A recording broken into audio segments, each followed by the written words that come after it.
Dengan akan diizinkannya kita dapat beribadah kembali di gereja, maka kami akan menyampaikan beberapa hal penting tentang protokol kesehatan beribadah di gereja.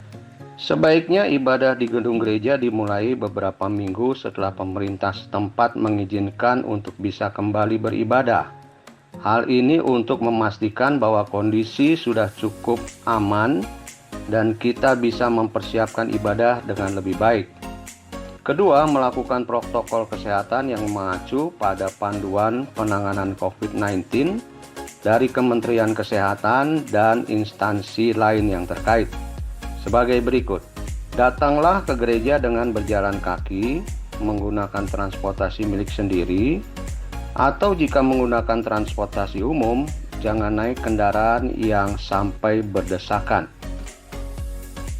Jemaat lansia di atas 60 tahun, anak-anak di bawah 12 tahun, dan orang dengan komorbid, yaitu pengidap penyakit lain seperti penyakit paru, hipertensi, gagal ginjal, jantung, diabetes, autoimun, batuk, pilek, harap tetap beribadah dari rumah. Tetapkan satu pintu masuk gereja sehingga semua jemaat dapat menjalankan protokol kesehatan beribadah. Setiba di gereja, cucilah tangan dengan sabun di bawah air yang mengalir selama 20 detik atau dengan hand sanitizer sebelum masuk gedung gereja dan sewaktu keluar. Saat memasuki area gedung gereja, sebisanya semua jemaat membersihkan alas kaki bagian bawah dengan keset yang telah dibasahi disinfektan. Melakukan salam sehati, yaitu menaruh tangan kanan di dada kiri, sehingga tidak ada kontak fisik antara jemaat dengan pengerja atau physical distancing. Mengukur suhu jika memiliki alat pengukur suhu, jemaat yang suhu tubuhnya melebihi 37,3 derajat Celcius dianjurkan tidak memasuki ruang ibadah dan dihimbau untuk segera berobat. Bila tidak memiliki alat pengukur suhu, maka jemaat yang merasa kurang sehat sebaiknya istirahat di rumah dan dihimbau untuk segera berobat. Mengatur duduk jemaat agar tidak terlalu dekat. Berilah jarak antar kursi minimal 1,2 meter, yaitu kiri, kanan, depan, dan belakang. Jumlah tempat duduk yang diperkenankan adalah 50% dari kapasitas biasanya. Semua jemaat dan pelayan tetap menggunakan masker selama ibadah berlangsung, termasuk saat menyanyi dan mendengarkan khotbah. Mikrofon diadakan tersendiri untuk tiap pelayan, yaitu worship leader, singer, dan pengkhotbah, dengan sarung penutupnya. Setelah ibadah, sarung mikrofon harus dibuang dan mikrofon dibersihkan dengan disinfektan. Lamanya waktu beribadah diusahakan tidak lebih dari 1 jam. Misalnya pujian 15-20 menit, firman Tuhan 20-30 menit, pengumuman gereja 10 menit, paduan suara dan vokal grup untuk sementara waktu sebaiknya ditiadakan dulu. Persembahan sebaiknya tidak menggunakan kantong kolekte yang diedarkan, tetapi bisa dicari cara lain di mana jemaat tidak harus menyentuh kantong kolekte.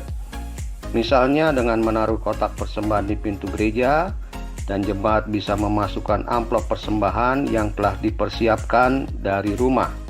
Jemaat dapat juga memberikan persembahan melalui transfer atau menggunakan barcode QRIS.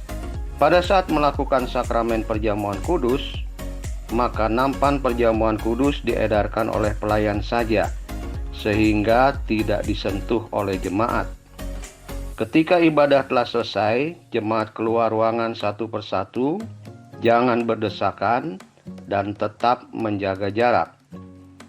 Jemaat juga jangan terlalu lama berada di area gedung gereja, sebelum dan sesudah ibadah, serta dianjurkan untuk langsung pulang ke rumah setelah ibadah selesai. Gedung gereja harus diusahakan untuk selalu dibersihkan dengan disinfektan sebelum dan sesudah ibadah. Harus ada sirkulasi udara yang baik dalam gedung gereja. Bukalah jendela agar ada pertukaran udara segar. Bagi gereja yang menggunakan AC, pastikan filter AC rutin dibersihkan dengan desinfektan setiap selesai ibadah.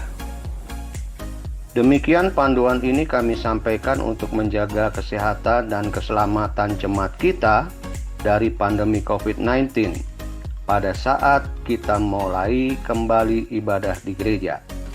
Harap juga selalu memperhatikan informasi dan petunjuk resmi terkini dari pemerintah mengenai pandemi COVID-19 ini. Terima kasih untuk perhatian Bapak Ibu sekalian. Tuhan Yesus memberkati.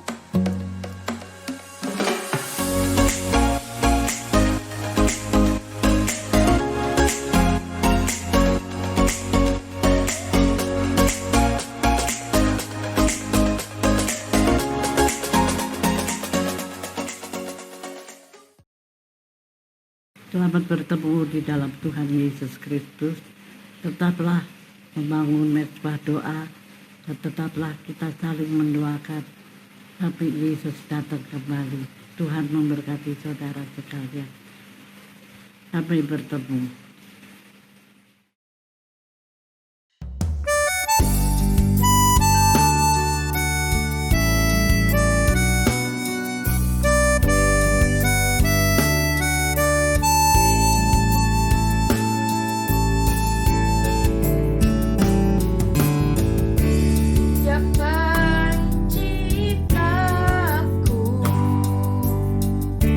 Ia membentukku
Tuhan Yesus, ku berterima kasih buat kasih-Mu. Ku ada sebab anugerah-Mu, ku ada karena kasih-Mu. Tuhan Yesus, ku berterima kasih buat kasih rahmat-Mu. Terima kasih Yesus, Yesus, terima kasih. Hanya anugerah-Mu buat hidupku sekarang. Ku kan memuji-Mu selamanya.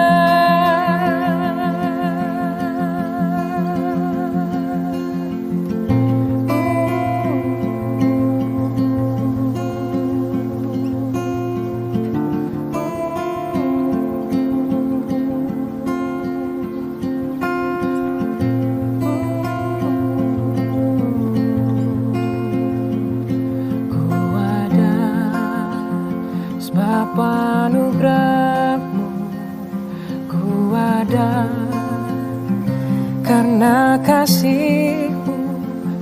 Tuhan Yesus, ku berterima kasih buat kasih rahmat-Mu. Terima kasih Yesus, Yesus, terima kasih. Hanya anugerah-Mu buat hidupku sekarang. Ku kan memuji-Mu selamanya. Ku kan memuji-Mu selamanya. Ku kan memuji-Mu selamanya.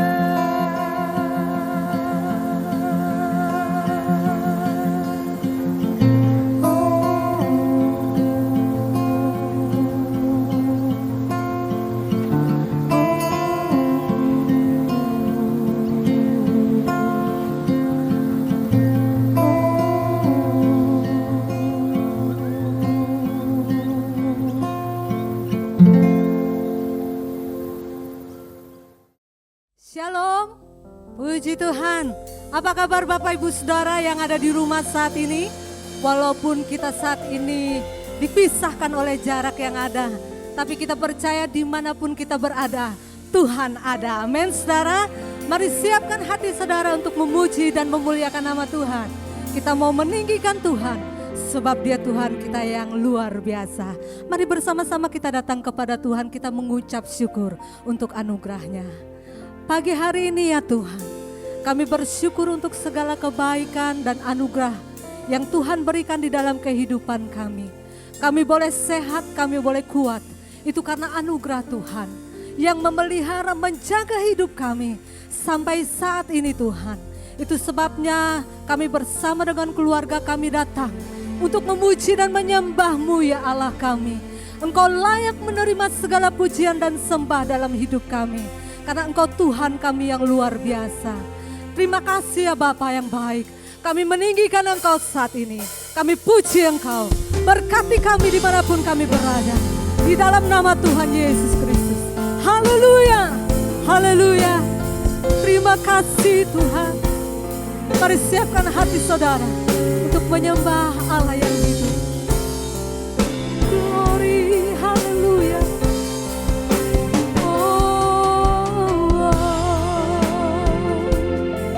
Engkau Tuhan yang menyelamatkan kami. Kau Tuhan yang selamatkanku. Terima kasih Yesus. Kau Tuhan yang pulihkanku. Terima kasih.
segenap hati katakan, Kau Tuhan yang selamatkan. Terima kasih Yesus, Kau Tuhan yang pulihkanku. Terima kasih, Kau Tuhan yang sembuhkanku.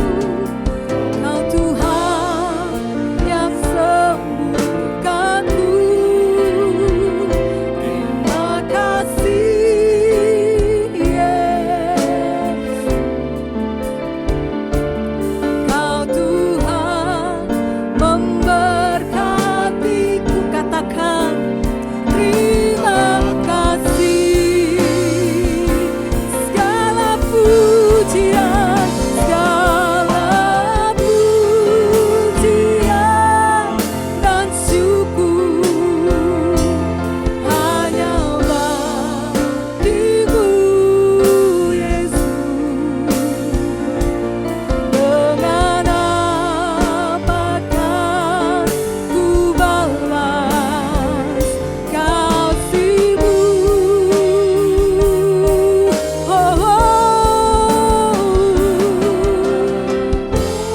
Segala hormat, kemuliaan hanya layak bagi-Mu.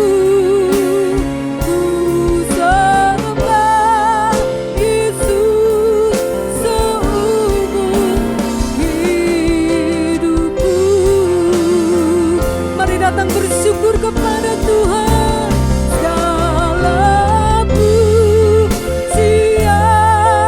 dan syukur hanya bagi-Mu Yesus.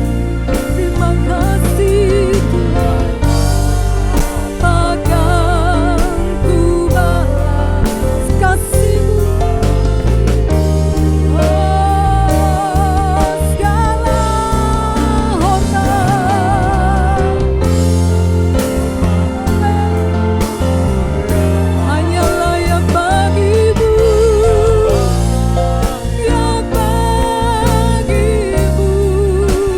Ku sembah Yesus seumur hidupku.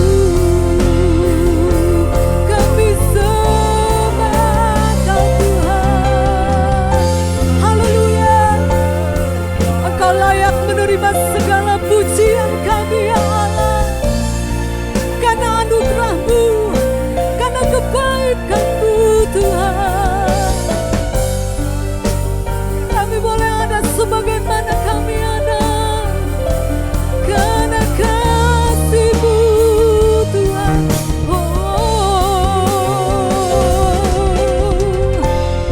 Mari angkat suaramu menyembah Tuhan. Haleluya. Kami tinggikan Engkau Tuhan, kami muliakan nama-Mu. Yesus, syukur bagi-Mu Tuhan. Haleluya. Terus menyembah Tuhan. Bila bala-bala bayar apa segala masalahmu. Glory bagi-Mu. Haleluya, haleluya. Kami angkat suara kami menyembah-Mu Tuhan, mengangkat pujian bagi Allah yang hidup. Haleluya.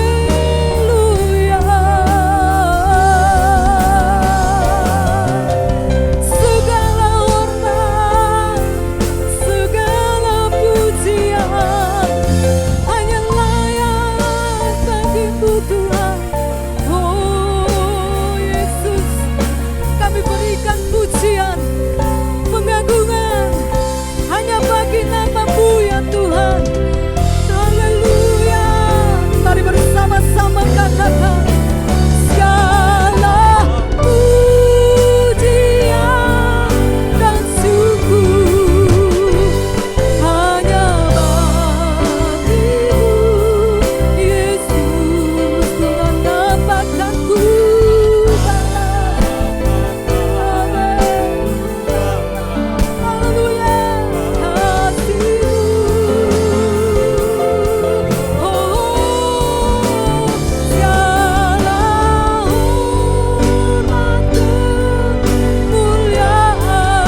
saudara diberkati pagi hari ini, amin. Mari saudara yang ada di rumah saat ini kita bersama-sama bangkit berdiri. Karena kita satu rumah, berikan salam satu dengan yang lain. Katakan Tuhan Yesus memberkati. Haleluya, puji Tuhan. Allah kita Allah yang luar biasa, amin saudara. Dia dahsyat dan luar biasa. Terpujilah namanya. Sebab dia Allah kita yang bertahta atas setiap pujian kita. Haleluya. Glory bagimu Tuhan. Oh, oh, oh. Yes Lord. Terpujilah namamu Tuhan. Kuatan penuh kemuliaan. Amin. Satu suara kami nyatakan, kebesaran-Mu tetap selamanya. Katakan terpujilah, terpujilah namamu Tuhan. Ajaib dan penuh keagungan. Satu hati, kerajaan-Mu kekal selamanya. Oh, oh, oh, oh, oh. Engkaulah Raja atas dunia yang menghancurkan kutub dan membebaskan jiwa. Kami bersorak, mari bertepuk tangan. Engkau Tuhan percaya dan memerintah untuk selamanya. Glory bagimu Tuhan. Haleluya. Terpujilah nama Tuhan. Amin. Terpujilah namamu Tuhan. Ajaib. Haleluya. Satu hati kami nyatakan, kerajaan-Mu kekal selamanya. Oh, oh, oh, oh, oh. Engkaulah Raja atas dunia yang menghancurkan kutub dan membebaskan jiwa. Kami bersorak, bertepuk tangan. Yes, Engkau Tuhan percaya dan memerintah untuk Engkaulah Raja atas dunia. Amin, amin. yang menghancurkan kutub Dan membebaskan jiwa. Kami bersorak, bertepuk tangan.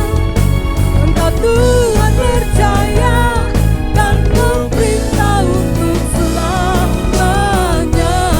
Dan memerintah, dan memerintah selamanya. Amin. Oh, oh. Berikan tepuk tangan bagi Allah kita. Haleluya. Yes Lord. Terima kasih Tuhan. Kami bersyukur Engkau Allah kami yang luar biasa.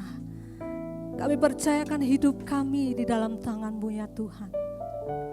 Karena kami percaya Engkau yang menggenggam hidup kami. Kami bangga memiliki Allah yang seperti Engkau ya Tuhan. Allah yang begitu mengasihi kami.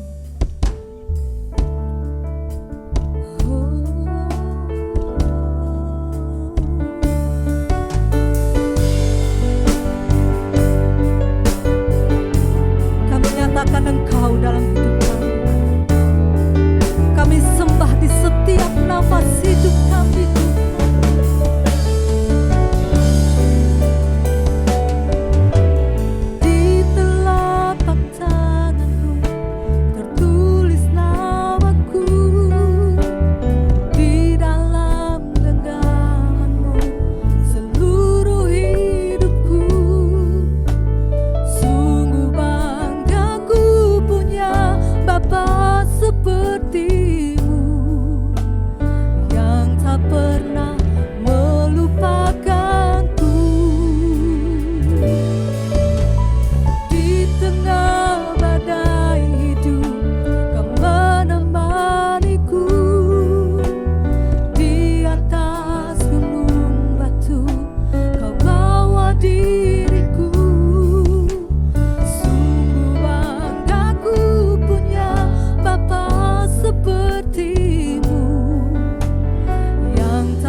Bapa kami yang di surga, kami bersyukur untuk kasih dan kesetiaan Tuhan yang memelihara hidup kami. Tuhan sungguh baik, walaupun dalam kondisi kami yang buruk, dalam kondisi kami yang sulit, tetapi Tuhan tidak pernah meninggalkan kami. Kami membutuhkan sabda Tuhan, berfirmanlah kepada kami, demi nama Sang Firman Tuhan Yesus Kristus, kami sudah berdoa. Amin. Saudara, tema khotbah kita pada hari ini adalah relasi keluarga, investasi berharga. Saya akan membaca dari Mazmur 112 ayat 1 sampai 3 untuk membahas topik relasi keluarga, investasi berharga. Demikian firman Tuhan. Berbahagialah orang yang takut akan Tuhan dan yang sangat suka kepada segala perintahnya. Anak cucunya akan perkasa di bumi, angkatan orang benar akan diberkati dan harta kekayaan ada dalam rumahnya. Saudara, firman Tuhan di atas menegaskan kepada kita sekalian bahwa kebahagiaan keluarga, kebahagiaan kita itu terletak pada dua hal. Yang pertama ialah bahwa Tuhan itu menjadi pusat iman. Kristus itu menjadi pusat iman kita. Yang kedua adalah keluarga itu menjadi pusat kegiatan. Artinya dari seluruh kegiatan, dari seluruh aktivitas kita, maka keluarga perlu menjadi fokus, menjadi sentral, dan menjadi pusat perhatian kita. Kenapa? Dalam Mazmur ini dikatakan bahwa Tuhan itu hadir di dalam keluarga. Tuhan memberkati anak-anak cucu di dalam keluarga. Harta kekayaan ada di dalam keluarga orang-orang yang percaya. Saudara, kita merasakan kehadiran Tuhan itu pertama-tama bukan di gereja. Bukan pada waktu kita persekutuan doa. Tetapi pada waktu kita mengalami kebersamaan dengan keluarga kita. Saudara, jangan mencari Tuhan, mencari berkat di gereja. Saudara, berkat Tuhan itu diberikan di dalam keluarga. Tuhan memberkati kita di dalam dan melalui keluarga. Gereja itu adalah tempat berbagi berkat yang kita sudah dapatkan di tengah-tengah keluarga kita. Saudara, semua pada umumnya orang berpikir investasi harta yang berharga itu adalah berupa uang, tanah, emas, saham, atau bentuk lainnya yang bernilai materi. Tidak banyak yang mengerti bahwa relasi-relasi dalam keluarga itu adalah investasi yang terbaik, yang termahal, dan yang paling berharga. Dan yang akan kita wariskan kepada anak-anak dan cucu kita nanti. Ada satu buku yang sangat terkenal dan sudah diterjemahkan lebih ke 20 bahasa di dunia yang ditulis oleh seorang perawat bernama Bronnie Ware. Dia melayani di antara orang-orang yang sudah tua, sakit dan sekarat dan hampir meninggal dunia. Di hospice namanya. Ketika bekerja mengurus pasiennya, dia bertanya kepada pasien-pasiennya yang sudah umur 80-85 tahun. Dan dia bertanya, Opa, Oma, sepanjang hidupmu, kalau kamu boleh putar jam kehidupan, apa yang paling kamu sesali sepanjang hidupmu? Justru ada beberapa catatan yang diberikan oleh buku Bronnie Ware ini. Yang pertama ialah, coba dulu saya tidak bekerja terlalu keras. Ini muncul hampir dari semua pasien laki-laki. Mereka sadar mereka telah kehilangan waktu dengan anak-anak mereka. Kehilangan intimasi dengan istri mereka karena sepanjang hidup mereka waktu kuat, mereka mengabaikan keluarga. Saudara, mereka sedih sekali karena mereka menghabiskan waktu di tempat kerja, menghabiskan waktu di luar rumah. Dan pada waktu mereka tua, mereka sadar, mereka membutuhkan relasi yang hangat. Saudara, yang menarik dari catatan Bronnie Ware ini, ternyata relasi itulah yang banyak hilang selama orang-orang ini hidup pada waktu masih kuat. Ada 3 ciri relasi yang baik, relasi yang kuat di antara keluarga. Satu adalah ada rasa sayang, ada rasa peduli. Yang kedua ada perasaan bangga. Coba cek saudara, apakah ada perasaan sayang, perasaan bangga. Dan yang ketiga adalah perasaan rindu. Sudah banyak sekali kita kehilangan ini, anak kita tidak lagi merindukan, kita tidak lagi bangga kepada orang tuanya. Dan mungkin sebaliknya, kita juga tidak begitu bangga kepada anak-anak kita. Tidak lagi begitu merindukan anak-anak kita. Bahkan selama masa pandemi, selama karantina ini barangkali kita bosan di rumah, bertemu sepanjang hari dengan anak, dengan orang tua. Padahal itu sebenarnya adalah berkat yang diberikan Tuhan kepada kita. Sekali lagi, kesibukan sebelum karantina mengakibatkan berkurangnya waktu bersama anak-anak, bersama dengan pasangan. Sekarang mari kita lihat catatan kitab suci Mazmur 112 ini. Ternyata kita perlu membentuk sistem keluarga yang sehat, sistem relasi yang sehat, sistem komunikasi yang berarti satu sama yang lain. Sistem keluarga yang sehat adalah menciptakan adanya saling ketergantungan dan saling keterhubungan antara kita dengan pasangan, antara kita dengan anak dan anak dengan orang tua. Kehadiran kita di rumah saling mempengaruhi emosi-emosi kita, ekspresi kita satu sama yang lain dalam berkomunikasi itu sangat mempengaruhi. Misalnya kalau Anda bangun pagi, halo selamat pagi mama, selamat pagi anak. Mungkin kita akan merasa menyebarkan tanpa sadar emosi bahagia. Itu beda kalau kita keluar dengan murung, dengan sedih dari kamar, dia diam, lalu kita minum teh atau kopi tanpa menyapa. Saudara, kita tidak sadar bahwa kehadiran kita, emosi kita itu sangat mempengaruhi orang-orang di sekitar kita. Dan saudara, kalau sistem komunikasi, sistem relasi mau dibuat sehat, pertama-tama setiap orang dalam rumah tangga itu perlu memikirkan kepentingan orang-orang di sekitarnya. Suami perlu memikirkan apa kebutuhan istri dan sebaliknya. Orang tua perlu memikirkan apa kebutuhan anak dan juga sebaliknya. Kalau orang satu rumah itu saling memperhatikan, maka terjadilah keseimbangan. Ini beda dengan keluarga yang anggotanya saling tidak peduli, egois, mementingkan diri sendiri. Pasti sangat tidak nyaman. Jadi saudara, sekali lagi, kenyamanan dalam rumah itu adalah berkaitan dengan relasi, komunikasi, intimasi satu sama yang lain di dalam rumah. Intinya saudara, relasi yang baik itu adalah setiap orang memikirkan bagaimana supaya pasangannya senang. Bagaimana supaya anaknya senang. Bagaimana supaya orang tuanya puas. Saudara, ini tidak bisa terjadi begitu saja. Harus ada kerelaan, memberikan waktu, memberikan telinga, mengorbankan perasaan. Dan ada kesadaran untuk melindungi kebutuhan dari fisik pasangan kita dan kebutuhan fisik anak-anak kita. Ini termasuk kerelaan berkorban kepada orang-orang yang kita sayangi. Saudara, tapi sayang, banyak sekali fungsi-fungsi dalam rumah sudah hilang. Suami tidak lagi berfungsi sebagai suami, istri tidak merasakan fungsi dan kebergunaan suami dan sebaliknya. Para ayah tidak lagi berfungsi sebagai ayah, di mana anak-anak tidak merasakan kebergunaan ayahnya. Hadir secara fisik, tapi tidak berguna. Saudara-saudara, demikian juga ibu-ibu di rumah berfungsi sebagai istri dan ibu. Dan ini menciptakan satu hubungan yang sangat sehat.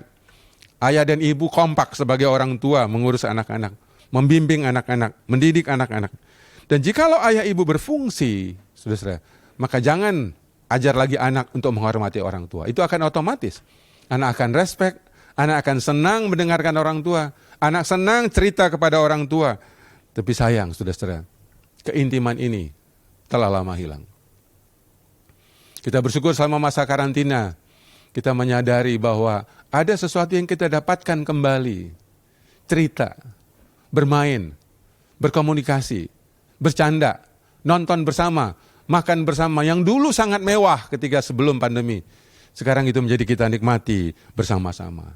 Dan survei membuktikan bahwa keluarga yang akrab, yang intim, yang hangat, itu meminimalkan stres kehidupan.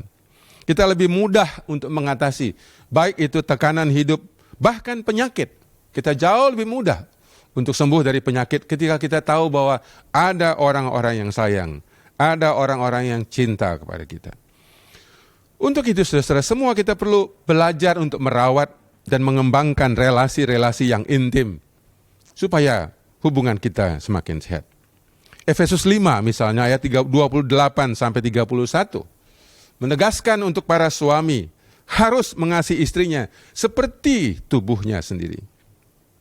Siapa yang mengasihi istrinya, mengasihi dirinya sendiri. Sebab tidak pernah orang membenci tubuhnya sendiri tetapi mengasuhnya, merawatnya sama seperti Kristus merawat jemaatnya. Itulah sebabnya laki-laki meninggalkan ayah dan ibunya dan bersatu dengan istrinya, sehingga keduanya menjadi satu daging. Setelah ada pengorbanan, ada kerelaan, memprioritaskan istri, memprioritaskan anak-anak, mengutamakan kepentingan anak-anak, baru kepentingan pribadi. Saudara, merawat cinta dalam keluarga itu berarti peduli, bersedia berbagi, dan mengungkapkan diri kepada pasangan tanpa rasa takut. Juga tidak berpura-pura, secara tulus setiap kali berkomunikasi. Ada kerelaan untuk memelihara hubungan dengan pasangan. Memproteksi kebutuhan keluarga, bukan hanya secara materi, tetapi juga secara emosi. Saudara, inilah kebutuhan dasar dari seluruh anggota keluarga kita, agar ada rasa aman. Ada banyak bentuk keintiman relasi yang bisa kita ciptakan, yang bisa kita pelihara. Keintiman emosi misalnya. Ada kenyamanan waktu dekat, ngobrol, bebas untuk menyatakan apa saja. Bukan saja perasaan positif, tapi juga negatif. Senang duduk, senang ngobrol, senang cerita. Sehingga secara emosi, anggota keluarga kita terawat. Yang kedua adalah keintiman emosional, sosial maksud saya. Ini adalah keamanan untuk mempunyai beberapa teman secara bersama-sama. Kita tidak perlu cemburu, tidak perlu iri bahwa pasangan kita mempunyai teman di gereja, tapi kita punya sama-sama kesempatan ngobrol. Demikian juga anak-anak. Kita perlu mengenali sahabat mereka. Kita perlu menerima sahabat-sahabat dari anak-anak kita. Untuk suami istri adalah keintiman seksual yang perlu diperhatikan. Masih adakah afeksi? Masih adakah sentuhan dan kedekatan secara fisik dalam aktivitas hubungan suami istri? Masih adakah ketertarikan kepada pasangan? Jikalau tidak, mungkin ini yang perlu diperbaiki. Karena salah satu kebutuhan daripada suami istri adalah kebutuhan biologis. Anda perlu merencanakan, bersepakat, dan juga satu lagi, kreatif untuk melakukannya secara rutin. Juga ada keintiman rekreasional, di mana semua anggota keluarga senang melakukan hobi bersama. Minimal olahraga, melakukan kegiatan seni bersama, rekreasi bersama, menikmati kemampuan waktu-waktu senggang bersama-sama, berlibur bersama-sama. Saudara, ini kebutuhan-kebutuhan yang sangat penting di dalam anggota-anggota keluarga kita. Kita perlu berlibur setidaknya ke tempat yang anak kita senang, pasangan kita senang, dan kita senang. Saudara, yang terakhir adalah keintiman spiritual, di mana kita bisa menikmati kegiatan-kegiatan rohani bersama, berdoa bersama-sama, membaca Alkitab bersama-sama, dan rela hadir untuk mendengarkan pasangan atau anak kita. Menjadi teman sharing yang menyenangkan, menjadi teman berbicara yang menguatkan. Saudara, ingat, jikalau kita bisa membangun, merawat keintiman tersebut, maka firman Tuhan dalam Mazmur 112 yang kita baca tadi akan terwujud. Itu akan memberkati keluarga kita. Bukan hanya dengan harta benda, dengan materi, tapi saudara, yang paling penting adalah warisan-warisan relasi, warisan-warisan emosi, warisan cara berkomunikasi yang sehat. Inilah sumber kegembiraan, sumber kedamaian, sumber ketenteraman, dan yang membuat kita cakap untuk mengelola semua stres, tekanan hidup kita. Tapi jikalau tidak, inilah menyebabkan banyak sekali orang mudah sakit, mengeluh secara fisik, mengalami stres hingga kecemasan dan depresi yang sangat mengganggu bukan saja hubungan dengan keluarga, tetapi juga dalam pekerjaan. Saudara, ingat, relasi yang hangat itu menghasilkan semangat, kesehatan, daya cinta yang luar biasa. Belum terlambat, saudara. Mari kita menciptakan, mengembangkan relasi-relasi yang hangat dalam keluarga kita, mulai dari sekarang. Saya ingin menegaskan lagi apa yang dikatakan kitab Efesus 5 tadi. Semua relasi yang hangat ini membutuhkan waktu, pengorbanan, perjuangan. Tidak ada yang murah. Sudah harus membayar harga ketika menyediakan waktu, mengutamakan kebersamaan dengan keluarga, merencanakan hari apa yang saudara bisa berbicara dengan pasanganmu, jam berapa, hari apa saudara bisa berbicara dengan anak yang pertama, anak yang kedua, anak yang ketiga, sehingga setiap anggota keluarga selalu mendapatkan waktu yang sudah direncanakan, yang sudah disediakan, bukan disisakan. Saudara, kalau tidak menyediakan, kita hanya bisa menyisakan. Saudara, orang tua yang menghargai, mengutamakan anak-anaknya. Pada suatu hari, anak Anda akan mengutamakan Anda pada waktu kita sudah tua, sakit, dan sekarat. Tanpa diminta, mereka akan menghormati. Mereka ingin sekali kita puas, kita senang ketika kita masa tua. Itu sebabnya Mazmur 112 sangat menekankan, berbahagialah orang yang takut akan Tuhan. Saudara, keluarga yang takut akan Tuhan, yang berpusatkan kepada Tuhan, tidak hanya bisa dilihat dari berapa banyak berdoa, berapa sering ke gereja, seberapa banyak memberikan persembahan, sama sekali bukan. Itu hanya Tuhan yang bisa mengukur. Itu hanya Tuhan yang bisa mengetahui motivasi hati kita.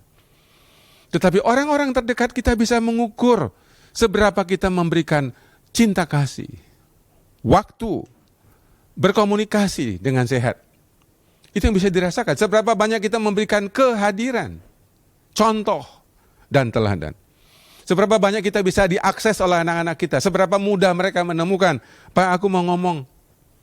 Pak, bisa temanin aku ke mall. Aku mau beli buku. Tidak jarang waktu kita sibuk, kita mengatakan, sebentar ya, nanti kalau ada waktu. Kadang-kadang kita suruh sama pembantu. Kita minta tolong jasa supir untuk mengantar. Justru kita lupa bahwa fungsi-fungsi keayahan, fungsi-fungsi keibuan itu bukan hanya istimewa, tapi tidak tergantikan. Saudara, firman ini mengatakan anak cucunya akan perkasa di bumi. Saudara, anak-anak yang mendapatkan cinta kasih, mendapatkan kehangatan dari orang tuanya, itu akan mempunyai daya juang, semangat untuk belajar, semangat untuk hidup. Kenapa banyak anak-anak sekarang mengalami kecemasan, mengalami ketakutan? Apakah Tuhan tidak hadir?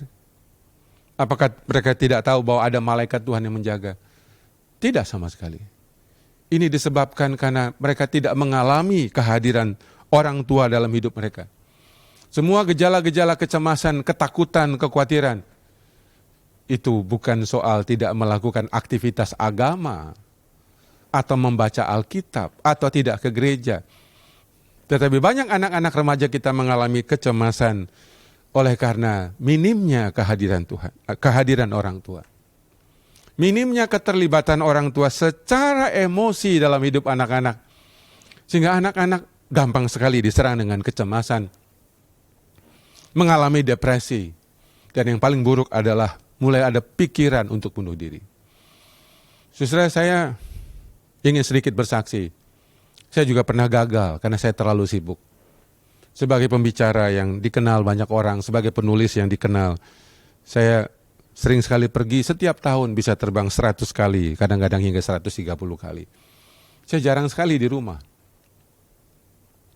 Tapi apa akibatnya? Anak saya kesepian di rumah. Dia orang yang senang ngobrol, senang bertanya, senang bercerita, tapi tidak ada. Dan dia kesepian mulai berteman dengan anjing, sampai akhirnya dia bertemu dengan game online. Dan dia menjadi pecandu game online selama 6 tahun. Durasinya 8 jam sehari. Dan akhirnya dia menderita depresi. Dia kesulitan belajar, dia mengalami gangguan tidur. Sampai akhirnya dia sempat memutuskan tidak mau ke gereja bertahun-tahun lamanya. Menjadi sadar, saya kemudian mengurangi agenda pelayanan dan menemani dia hampir selama 4 tahun. Kami pindah ke satu kota di Jawa Tengah. Dan saya berusaha hadir, saya paling ke kantor sebulan 1 kali saja. Saya mengatur hubungan saya kembali dengan anak, menebus waktu yang hilang dengan anak saya selama 4 tahun, sampai hubungan kami pulih kembali. Awal Januari 2016, setelah hubungan kami baik, dia bertemu dengan Kristus sebagai Tuhan dan Juru Selamatnya. Tuhan begitu baik, dan dia kemudian sembuh dari depresinya. Setelah kami membawa ke beberapa psikolog dan ke beberapa psikiater dan konselor. Dan akhirnya dia bisa lulus walaupun dengan nilai yang tidak begitu baik. Tapi karena semangat imannya, Tuhan memberi dia kesempatan pada tahun yang sama mendapatkan beasiswa untuk studi bidang komunikasi di Dallas Baptist University di Dallas, Texas, Amerika Serikat. Kalau Tuhan berkenan, akhir tahun ini dia akan lulus Dan sekarang puji Tuhan dia sudah menjadi pemberita firman Tuhan, menjadi pengkhotbah dan memberi ceramah di banyak tempat, khususnya mengenai kesehatan mental. Saudara, saya berharap sedikit kesaksian ini menyadarkan kita bahwa siapa saja kita yang lengah, siapa saja kita bisa abai, keluarga kita menjadi korban. Dan Tuhan tidak pernah ingin kita mengorbankan keluarga kita, bahkan dengan alasan pelayanan. Tidak pernah. Pada waktu Tuhan menguji Abraham minta mengorbankan anaknya Ishak, Tuhan hanya menguji. Waktu Abraham mau mengorbankan Ishak, Tuhan bilang, no, ada domba di sampingmu. Di situ kita mengerti, Tuhan mau kita mengasihi dia dengan segenap hati kita. Tapi dia tidak mau kita mengorbankan keluarga kita dengan alasan apapun. Termasuk alasan melayani Tuhan. Sekali lagi, fungsi-fungsi keayahan dan keibuan, fungsi-fungsi kesuamian dan keistrian itu sangat istimewa dan tidak tergantikan. Semua fungsi-fungsi pelayanan kita di gereja, bahkan jabatan-jabatan kita di kantor, hingga jabatan presiden, itu tergantikan. Tapi peran-peran keayahan dan keibuan, fungsi-fungsi kesuamian dan keistrian, itu tidak tergantikan. Begitu istimewanya, saudara-saudara, jangan pernah menyia-nyiakan. Dan suatu hari anakmu yang mendapatkan peran-peranmu, fungsi-fungsimu yang maksimal. Dia juga berusaha nanti waktu kita tua akan menjadi anak yang maksimal untuk memperhatikan, mempedulikan, menyayangi. Dan mereka bangga kepada kita. Saya berharap firman Tuhan ini yang menegaskan kepada kita, keluarga yang takut akan Tuhan, yang memperhatikan firman Tuhan, dan yang memprioritaskan keluarganya, anak cucunya akan perkasa di bumi. Saudara, sekali lagi, berkat Tuhan itu ada di rumah. Kita merasakan kehadiran Tuhan, itu lewat kebersamaan dengan keluarga. Bangunlah kegiatan-kegiatan bersama keluarga, bonding, acara-acara bersama dengan keluarga. Bukan hanya makan, bukan hanya doa bersama. Mungkin bercanda bersama, ada permainan-permainan bersama, jalan pagi bersama, menikmati main musik bersama. Saudara, ciptakanlah bonding ini. Dan inilah warisan yang sangat berharga. Anak-anak kita akan melakukannya kepada anaknya nanti, yaitu cucu kita. Dan inilah warisan yang amat sangat berharga. Pada akhirnya, saudara-saudara, firman Tuhan ini mengingatkan, jadi semua berkat Tuhan, relasi keluarga, itu amat sangat berharga. Itu akan kita wariskan dari generasi ke generasi. Termasuk itu, penerimaan dan pengampunan. Kiranya Tuhan menguatkan kita, meneguhkan kita setelah kita cukup bergumul sekian lamanya selama masa karantina. Pasti ada maksud Tuhan. Dan saya berdoa supaya pemulihan dalam rumah tangga akan terus dikuatkan. Saudara saya Julianto Simanjuntak dari Lembaga Konseling Keluarga Kreatif sangat berterima kasih untuk kesempatan menyampaikan firman Tuhan ini. Semua kita bergumul, semua kita berjuang, semua kita sedang mengalami masalah. Tapi mereka yang mempunyai kehangatan dalam keluarga akan mempunyai daya tahan, daya juang, daya tangguh, termasuk anak-anak kita. Karena semua orang yang merasa dicintai, dia mempunyai semangat dalam hidupnya, berjuang untuk hidupnya. Kiranya Tuhan memberkati, dan saya ingin mengajak kita semua berdoa untuk berterima kasih kepada Tuhan yang memelihara kita, terutama di masa karantina, di masa pandemi ini. Marilah kita bersama-sama berdoa. Bapa yang di sorga, kami bersyukur untuk cinta kasih Tuhan kepada kami semua. Untuk relasi yang ditunjukkan oleh Allah Tritunggal kepada kami semua. Dan perjuangan Kristus, pengorbanan Kristus di atas kayu salib yang mengingatkan betapa Tuhan mencintai kami. Dan berkatilah firman Tuhan ini untuk membantu kami saling mencintai, saling membangun komunikasi, kebersamaan yang hangat di rumah kami. Dan jangan kami tidak lupa bahwa selama kami sudah mulai lagi bekerja dan melayani, ada orang-orang yang tersayang yang selalu menunggu kami di rumah, yang mana peran-peran kami tidak akan tergantikan. Baik peran-peran kesuamian dan keistrian, fungsi-fungsi keayahan dan keibuan. Kiranya kami ini selalu ingat, inilah warisan kami kepada anak cucu yang paling berharga, yang perlu kami wariskan secara sadar dan secara terencana. Meteraikanlah firman-Mu Tuhan. Demi Kristus Tuhan dan Juru Selamat, kami sudah berdoa. Amin. Haleluya. Saya percaya Bapak Ibu yang ada di rumah saat ini sudah diberkati oleh kebenaran firman Tuhan yang disampaikan oleh Bapak Pendeta Julianto Simanjuntak. Terima kasih untuk hambanya, Tuhan Yesus memberkati. Dan saya percaya kita sudah diberkati Tuhan dalam sepanjang minggu ini. Tiba saatnya kita akan memberikan persembahan kita. Kita akan berdoa bersama-sama. Setelah kita memberikan persembahan, kita akan menyaksikan petamburan Yus. Mari kita bersama-sama berdoa. Sungguh hati kami bersyukur ya Tuhan, karena kami percaya hidup kami diberkati oleh karena Engkau. Kami berterima kasih untuk setiap berkat yang Tuhan sediakan dalam kehidupan kami hari lepas hari. Sampai saat ini kami boleh menikmati hidup yang berkecukupan, yang berkelimpahan, karena kami memiliki Tuhan yang hidup. Terima kasih Bapa yang baik. Kami akan memberi dengan ucapan syukur, kami akan menabur di ladangnya Tuhan, dan kami percaya kami akan menuai berlipat kali ganda. Dalam nama Tuhan Yesus Kristus kami berdoa dan bersyukur. Haleluya. Amin.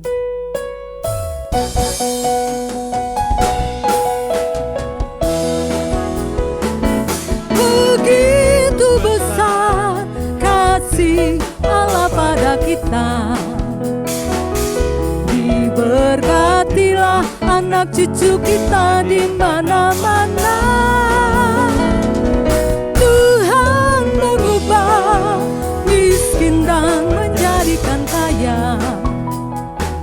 Dia merendahkan dan meninggikan juga. Berbahagialah bagi orang yang percaya. Anak cucunya pasti tidak akan meminta-minta. Karena Allah menggenapi firman-Nya. Tiada yang mustahil bagi orang percaya. Tiada yang mustahil, mustahil bagi orang percaya. Tiada yang mustahil bagi orang percaya. Haleluya. Tuhan Yesus memberkati persembahan Bapak Ibu Saudara.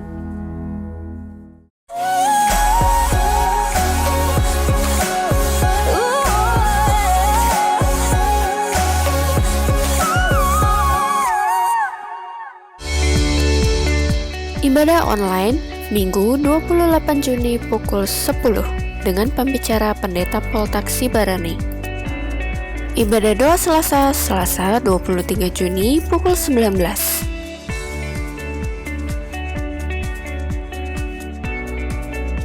Seminar DMBI Kamis 25 Juni pukul 19 dengan aplikasi Zoom Meeting. Ibadah WBI Jumat 26 Juni pukul 13 dengan aplikasi Webex Meeting. Ibadah komunitas pria Sabtu 27 Juni pukul 19. Telah lahir Gwendolyn Ann Harlim, anak dari pasangan Bapak Hernando dan Ibu Silvi pada Senin 15 Juni 2020. Katekisasi pranikah akan kembali diadakan pada 19 Juli sampai 11 Oktober untuk periode pernikahan Oktober 2020 sampai April 2021. Untuk informasi dan pendaftaran, hubungi Sekretariat Gereja dengan Pendeta Pembantu Ayub Sahrul Effendi. Ibadah Next Gen untuk Youth dan Teens di YouTube channel GBI Petamburan. Ibadah Abi setiap hari Minggu di YouTube channel GBI Petamburan. Anda dapat memperoleh e-warta GBI Petamburan melalui WhatsApp dengan mendaftarkan nomor WhatsApp Anda ke Sekretariat Gereja di nomor yang tertera, atau dapat juga melalui link Google Drive yang terdapat pada bio Instagram @GBI Petamburan. Saksikan video renungan 3 menit bersama membangun iman yang diunggah di YouTube channel GBI Petamburan.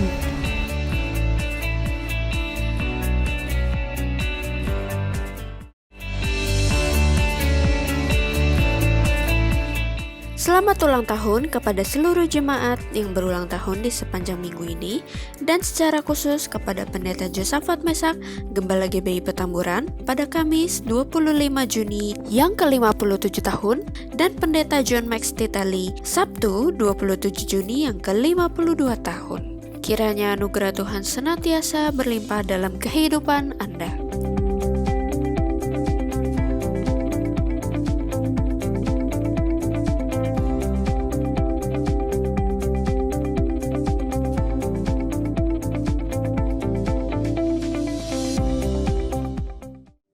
Shalom saudara-saudara, saya berharap saudara-saudara tetap bersukacita di rumah dan kita telah mendengarkan firman Tuhan.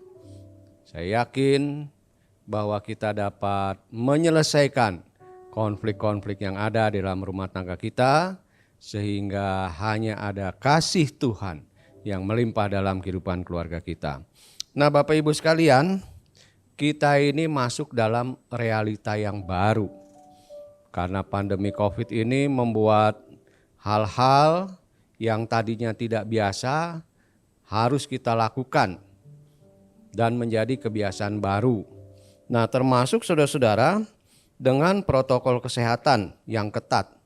Pemerintah telah mengeluarkan protokol kesehatan itu untuk masyarakat, untuk komunitas, termasuk juga di dalam beribadah di gereja.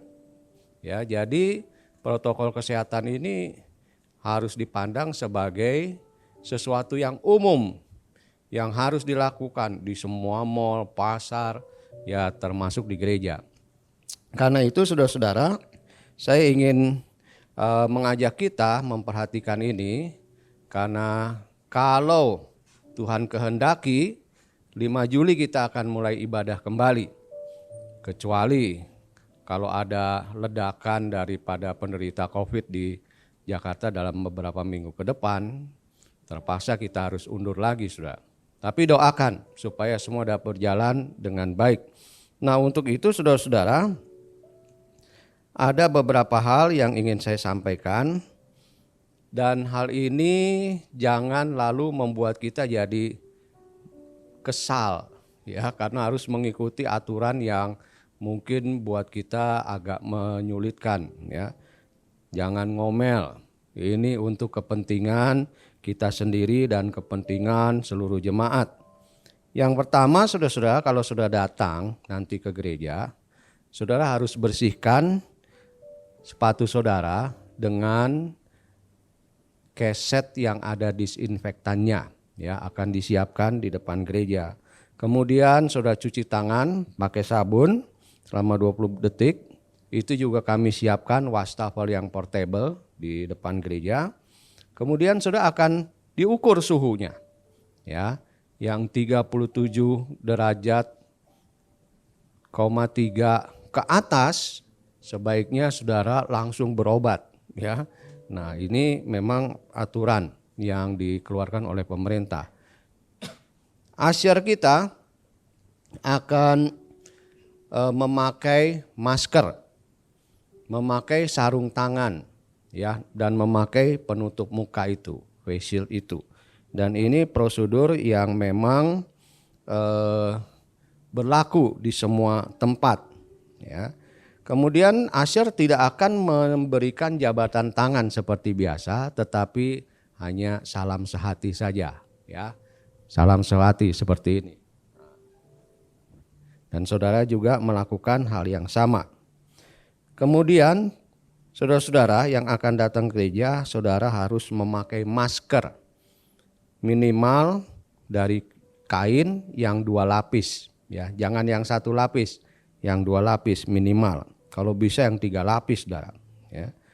Kemudian nanti saudara kalau masuk ke dalam gereja, duduknya akan diatur dengan jarak 1,5 meter karena nggak boleh berdekatan, saudara, ya.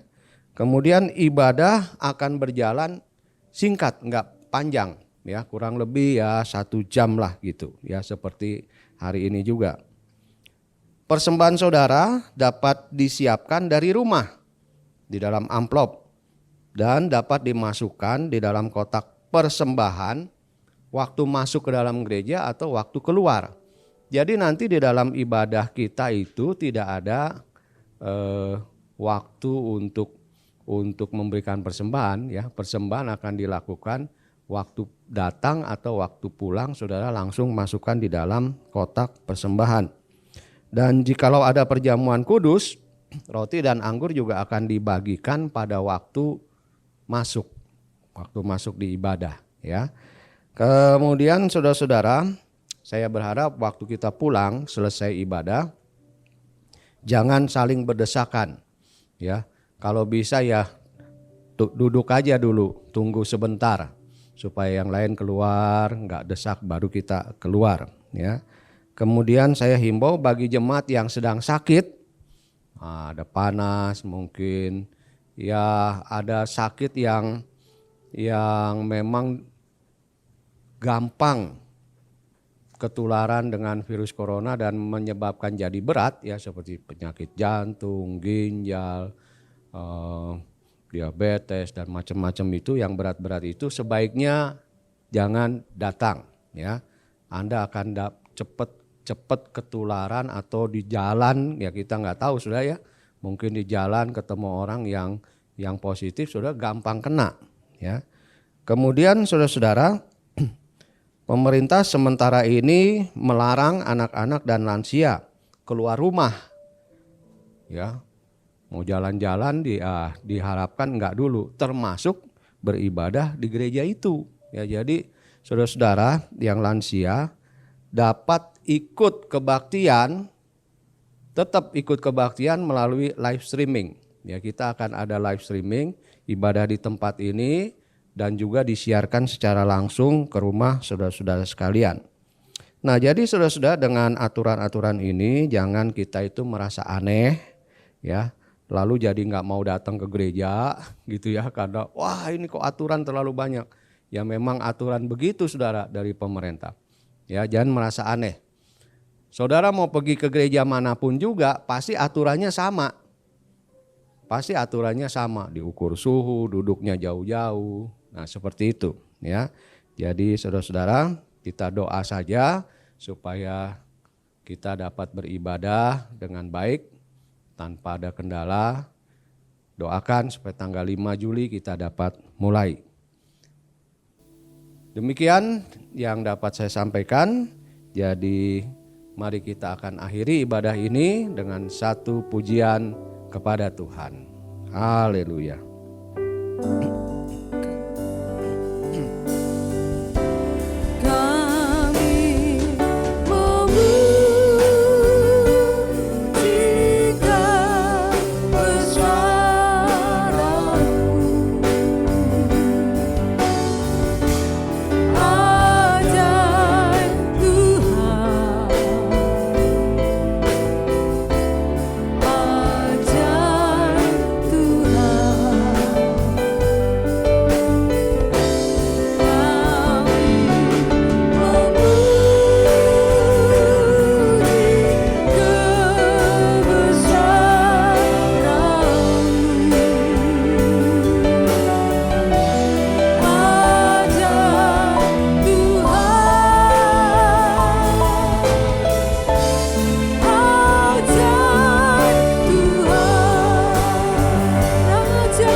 Terima kasih Tuhan untuk keajaiban-Mu yang berlaku atas hidup kami.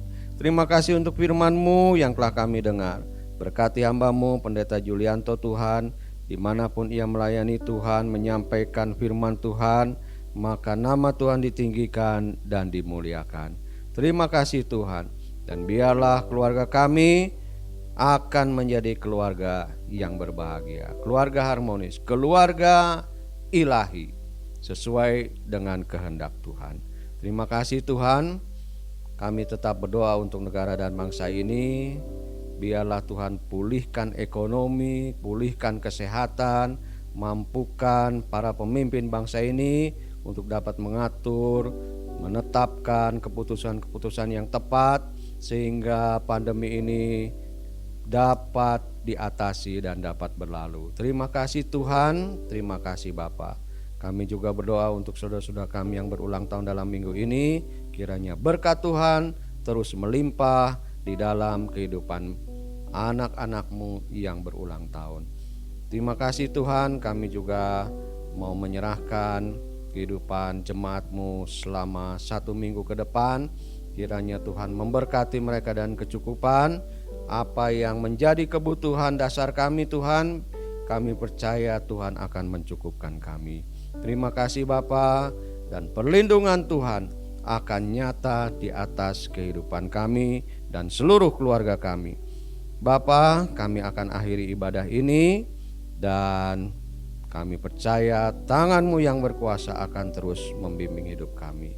Karena itu sekarang saudara-saudaraku, arahkan hatimu kepada Tuhan dan terimalah berkat-Nya. Tuhan memberkati engkau dan melindungi engkau. Tuhan menyinari engkau dengan wajah-Nya dan memberi engkau kasih karunia.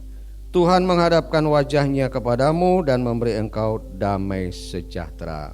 Sekarang terimalah anugerah dari Tuhan Yesus Kristus, kasih dari Allah Bapa, persekutuan dengan Roh Kudus, menyertai hidup kita hari ini sampai selama-lamanya. Dalam nama Yesus. Haleluya. Amin. Terima kasih Yesusku, terima kasih Yesusku. Puji syukur hanya bagi Tuhanku. Terima kasih Yesusku, terima kasih Yesusku. Puji syukur hanya bagi Tuhanku. Puji syukur hanya bagi Tuhanku.